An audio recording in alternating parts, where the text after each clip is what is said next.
Number one is Bo Burnham Inside. This is a TV special, I believe, which was on Netflix last summer, around about May time, June, and directed by Bo Burnham, written by Bo Burnham, and stars Bo Burnham. So meeting John. Yeah. Meeting John Malkovich. Was that even a movie? I don't know. Ignore me.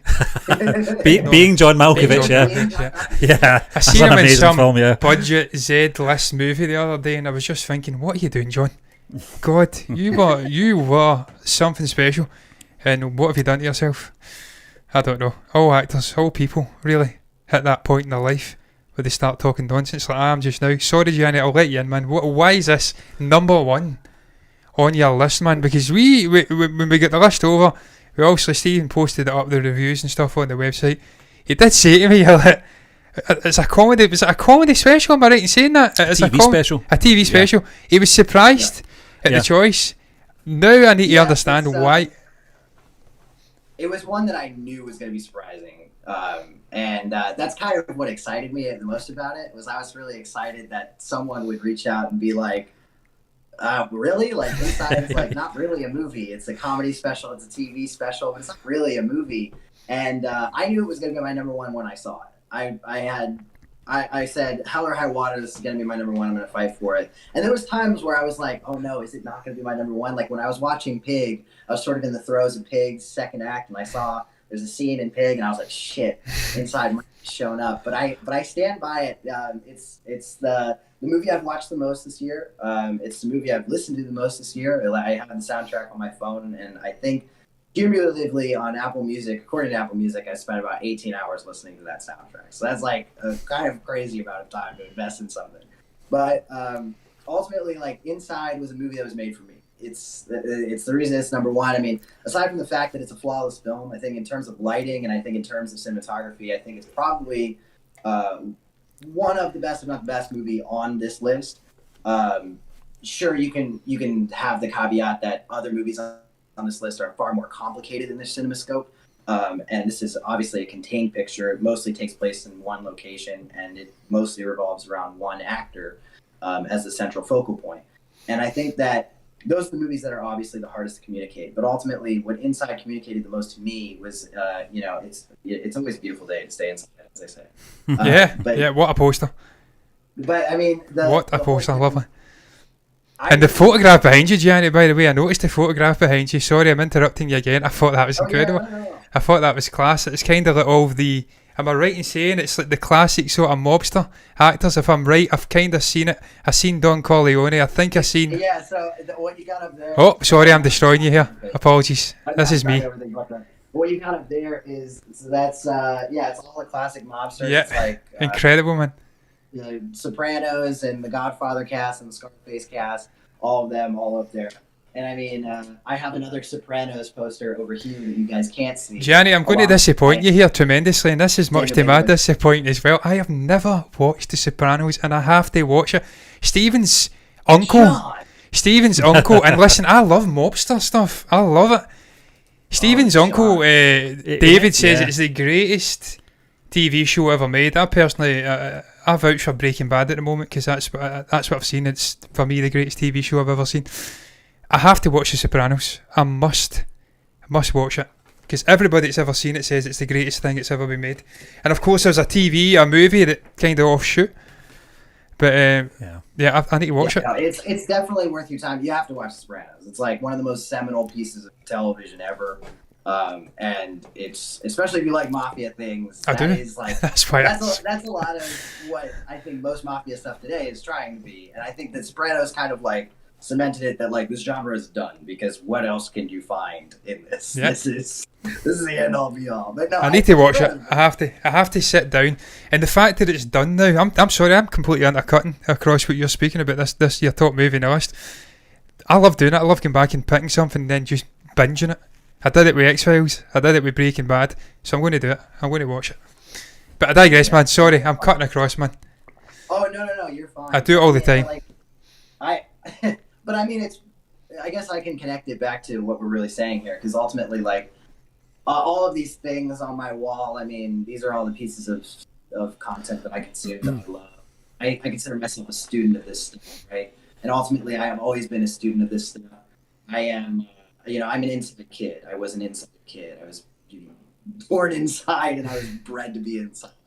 I am, I get consumed in fiction of novels, of film, of television, of all of these things that litter my walls. That you got some that you can see, some that you can't, and that's what Inside is speaking to ultimately. Because it's not just the fact that we were all inside due to COVID quarantine, but thematically, Bo Burnham is able to tether that narrative into the fact that the inside kids feel no different. That this is the more of the same, and that if you're inside and you're isolated, you're still not alone. That's a very good concept. Yeah, because obviously there's been a lot of people from different walks of life, some more extroverted, who have been deeply impacted by this pandemic. And then there's other people, and I watch a comedian, Brian Lemmy Lemond, and a lot of the people that follow him seem to be quite introverted, and they seem to have actually took this pandemic and seized it as an opportunity to go on and stream and do stuff like that while still indoors. So the concept of the pandemic hitting differently, and people who perhaps maybe felt out of place at times, maybe now feeling, I don't know, I'm talking crap here again. John, no, you're not. You've nailed it, because your own sister loves social distancing. She loves social distancing. Thinks it's the best thing. Just how the pandemic has impacted people from different walks of life, and how it's maybe connected as well, because we've all got this sort of common experience. I think that's so interesting. And the fact that you're maybe tethering that to comedy as well. I've always said that some of the funniest people on the planet are the deepest, most serious people.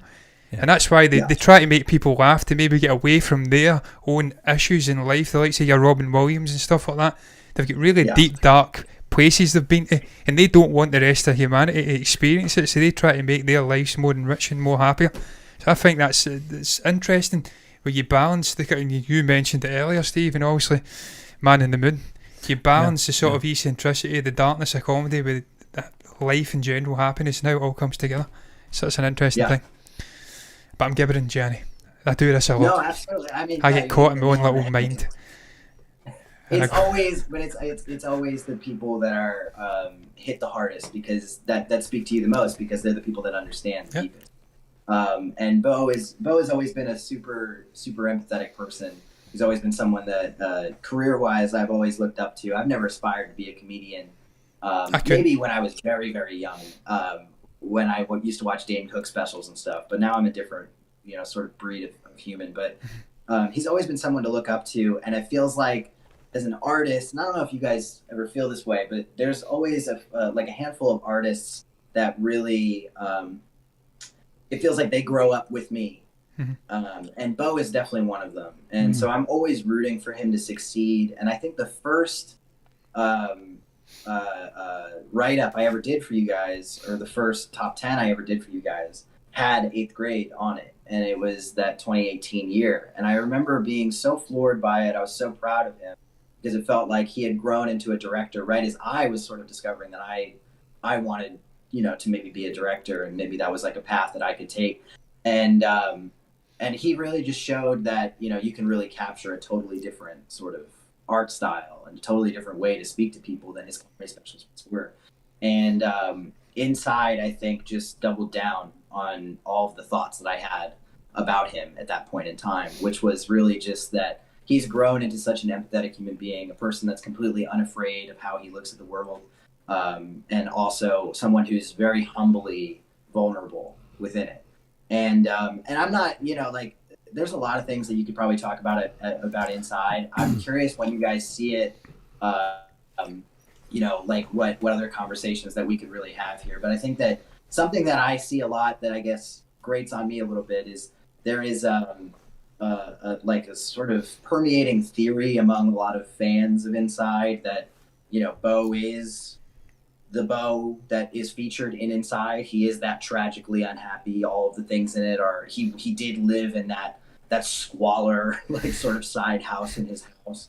And I don't subscribe to any of those beliefs. I'm not under any illusions that Bo is portraying a character, but all art is drenched in truth. You can't find anything truthful within it if you don't actually risk something yourself. Yeah, and I think that Inside is my number one because it is the most risky. It is the most intimate and vulnerable. I think it was Ricky Gervais that said, the best writers in the world are the people who write about what they know. Yeah. So there is truth in that, yeah. And even when you've got like great musicians like a Paul McCartney or something who do tend to write in fantasy settings with fake people, there's always a degree of realness if they're experiencing maybe things that have happened around them that'll bleed into it. So you're absolutely right. Yeah. There's always a degree of truth in that. But anyway, Well, you're a Tolkien fan, you know. I'm a I mean, Tolkien. Yeah, absolutely. The best every example. Hobbit is supposed to be us. Yeah. That's all we are. I mean, Bilbo is dragged out of that house so unwillingly on this grand adventure. And that is me. I mean, I connected with that. I love my life and all of the comfort and all of the places and all the positions that everything has its place and everything has its way. And, you know, I can be very neurotic, maybe not as neurotic as Bilbo is in the introductory part of that story. But at the end of the day, you know, fantasy, science fiction, any big genre, any drama, everything, it's all about the intimate relationships that we have with people and we have with that we're seeing or witnessing. And it's no different. I mean, I am Bilbo Baggins in that story, and I am Bo Burnham in this one. That's the best analogy you can possibly give, because Bilbo does represents humans, and we do tend to get into a comfort zone and we get used to the rhythm of what we're doing. Sometimes you have to get that shock. You need to be taken outside, maybe not with a 5'6" wizard that's smoking profusely and dragging you on an adventure to see a dragon with dwarfs. But what that symbolises, you're absolutely right, get out there, go and have an adventure. It may be some things going wrong, but ultimately it will make you a better person in the end. Yeah. And that's something I actually need to live by that mantra as well, because I do get comfortable at times. So I do have to step outside and have my own little adventure, man, and live with the sword and die with the sword. But look, man, it's been an absolute pleasure, Gianni. An absolute pleasure, man, speaking. I don't know how long.